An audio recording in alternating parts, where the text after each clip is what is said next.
Hello friends, today we are going to discuss the Bachmann rearrangement. In this reaction, basically we are converting aldoxyme or ketoxyme into N-substituted amide. Here I have written clearly that this is the conversion of ketoxyme to N-substituted amide. Basically in this reaction we are using acid catalyst. Here it is also clearly written that we are using here the acid catalyst, means in the presence of acid catalyst ketoxyme can be converted to N-substituted amide. हम लोगों को इसी का mechanism देखना है, लेकिन इससे पहले अगर हम लोग देखें मैकेनिज्म से पहले अगर हम लोग देखें तो हम लोगों को यहाँ पे ये देखना होगा कि जब हम लोग एसिड कैटेलाइसिस करवा रहे हैं तो हम लोग कौन कौन सा एसिड यूज कर रहे हैं. Basically in this case the acid catalyst are, मैं इसको यहाँ पे लिख दे रहा हूँ, acid catalyst are protic acid such as H2SO4, HCl, H3PO4. हम लोगों को यहाँ पे एक और चीज याद रखना चाहिए कि not only in the presence of protic acid but also in presence of Lewis acid the reaction can be carried out. This is also equally important. Means here we can also use Lewis acid as acid catalyst, and in the Lewis acid we can write here the acids such as PCl5, acids such as PCl5, SO. I am writing here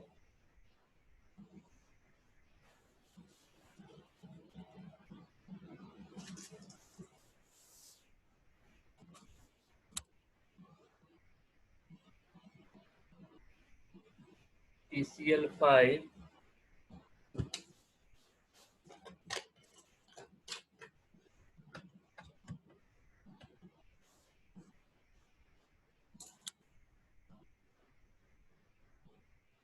we can use Lewis acid also. Here the Lewis acid used are PCl5, SOCl2, SO3, BF3, RCOCl, PHSO2Cl, etc. Means these are the basically acid catalyst in the presence of which ketoxyme is converted to N-substituted amide. Next हम लोग अगर देखें यहाँ पे, अगर मैं यहाँ पे इसका प्रोडक्ट लिखना चाहूँ, मैं यहाँ पे आराम से लिख सकता हूँ प्रोडक्ट. मैकेनिज्म हम लोग आगे डिस्कस करेंगे. First we will see how it will give product. मैंने यहाँ पे ले लिया C6H5 C double bond N OH CH3. This is basically the ketoxyme, and in presence of PCl5 followed by water, it is converted into CH3 C double bond O NH C6H5. ये हम लोगों को मिल गया. अगर मैं यहाँ पे देखूं, this is N substituted amide. एक और एग्जांपल मैं पहले यहाँ पे देख ले रहा हूँ, उसके बाद हम लोग मैकेनिज्म पोर्शन में जाएंगे. Second example is only what we are doing here.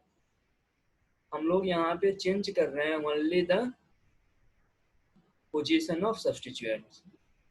अब हम लोगों ने C6H5 को ले लिया टुवर्ड्स OH और CH3 को ले लिया opposite side of OH group, and this in presence of PCl5 will give C6H5 C double bond O NH CH3.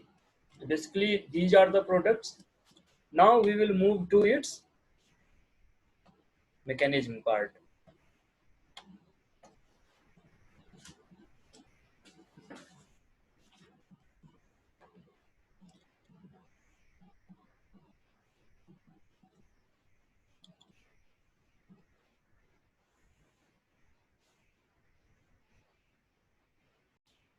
यहाँ पे देखिए हम लोगों ने जो एसिड लिया है, बेसिकली एसिड का जो फंक्शन होता है, एसिड कन्वर्ट करेगा OH ग्रुप को एक गुड लिविंग ग्रुप में। हम लोग यहाँ पे बोल सकते हैं the main function of acid catalyst is to convert OH of oxime into a better leaving group. तो बेसिकली यहाँ पे क्या हो जाएगा, मैं अगर यहाँ पे लिखना चाहूँ, I can write here the lone pair of oxygen will attack on H plus and we will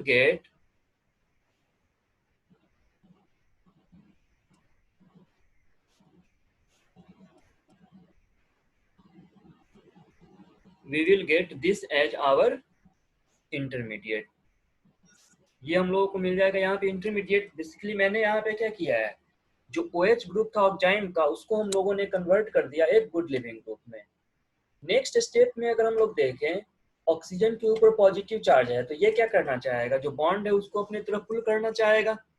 so in the very next step we can write here the group which is opposite to H2O will migrate towards nitrogen atom, and this will be the slowest step, the rate determining step। in the next step ये जो हम लोगों का R dash group है, ये हम लोग अगर देखें तो H2O के अपोजिट साइड है। ये ग्रुप क्या करेगा, माइग्रेट करेगा नाइट्रोजन एटम के तरफ, and H2O will be removed as good living group। This is the slowest step, और हम लोग इसी को बोलते हैं रेट डिटरमाइनिंग स्टेप। हम लोगों को यहाँ पे मिल जाएगा, अगर हम लोग यहाँ पे लिखना चाहें, वी विल गेट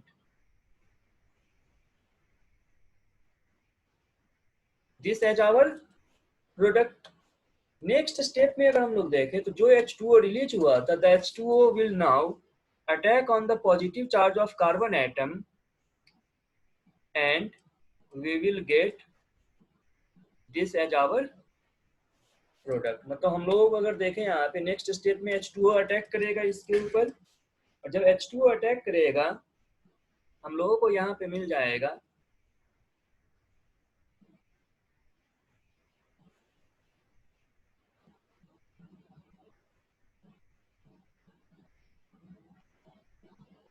हम लोगों को यहाँ पे ये मिल गया। यहाँ पे मैं H प्लस को रिमूव कर दे रहा हूँ। इन द वेरी नेक्स्ट स्टेप अगर हम लोग यहाँ पे लिखना चाहें, ये क्या हो जाएगा, this will tautomerise, and on tautomerisation it gives RC double bond O NH R dash। This is basically N substituted amide। देखिए ये हो गया हम लोगों का इसका मैकेनिज्म पार्ट। इसमें अगर हम लोग देखें तो हम लोगों के लिए जो मोस्ट इम्पॉर्टेंट पार्ट है, मोस्ट इम्पॉर्टेंट यहाँ पे हम लोगों के लिए है, रेट डिटरमाइनिंग स्टेप में वही पार्टिकुलर अल्काइल ग्रुप शिफ्ट करेगा which is just opposite to the H2O group, और which is just opposite to the good leaving group. अगर इस पार्टिकुलर रिएक्शन के लिए हम लोग देखें, कुछ और इम्पोर्टेंट पॉइंट है जिनको हम लोगों को यहाँ पे डिस्कस करना होगा। इस रिएक्शन के लिए अगर हम लोग देखें, we can write here in this reaction the migratory aptitude will not decide the major product। Basically in this particular reaction the stereochemical arrangement of R and R dash group determines which of them will migrate and which will be the major product। हम लोग इसको यहाँ पे लिख भी सकते हैं, in this reaction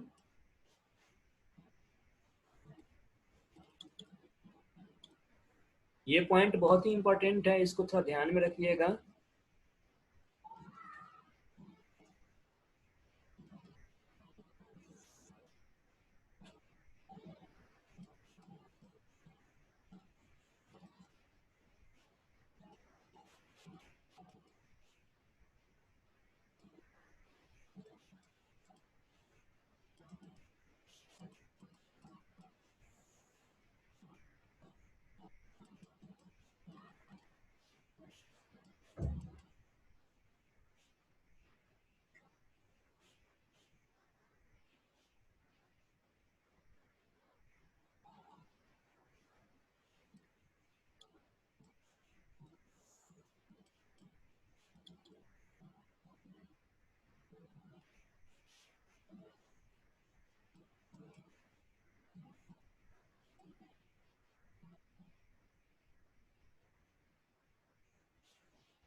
ये हम लोग देख चुके हैं। इस रिएक्शन में जो स्टीरियोकेमिकल अरेंजमेंट होगा दैट विल डिसाइड कि कौन सा प्रोडक्ट बनेगा।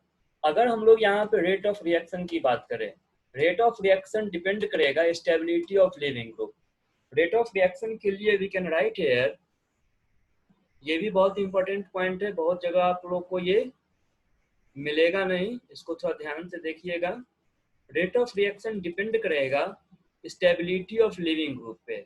अगर हम लोग टोसाइल ऑक्साइड के लिए देखें, OTS और OTF के लिए, that are relatively much stable, so in that particular case the rate of reaction will be higher। मैं यहाँ पे कुछ सिंपल एग्जांपल बस दे रहा हूँ। अगर मान लीजिए लिविंग ग्रुप में हम लोगों के पास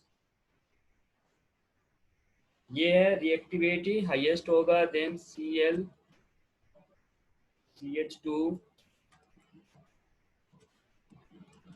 C double bond O minus and so on. और भी हम लोगों के पास बहुत सारे एग्जांपल हैं इसमें, तो और एग्जांपल के लिए हम लोग नेक्स्ट सेशन में देखेंगे। अभी के लिए मैं इसको ये 2 एग्जांपल ही आप लोगों को मैं दे रहा हूँ।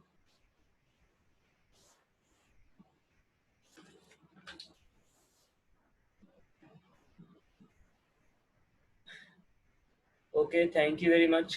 प्लीज वीडियो को लास्ट तक देखिएगा and please also comment in the comment section whether you like the video or not.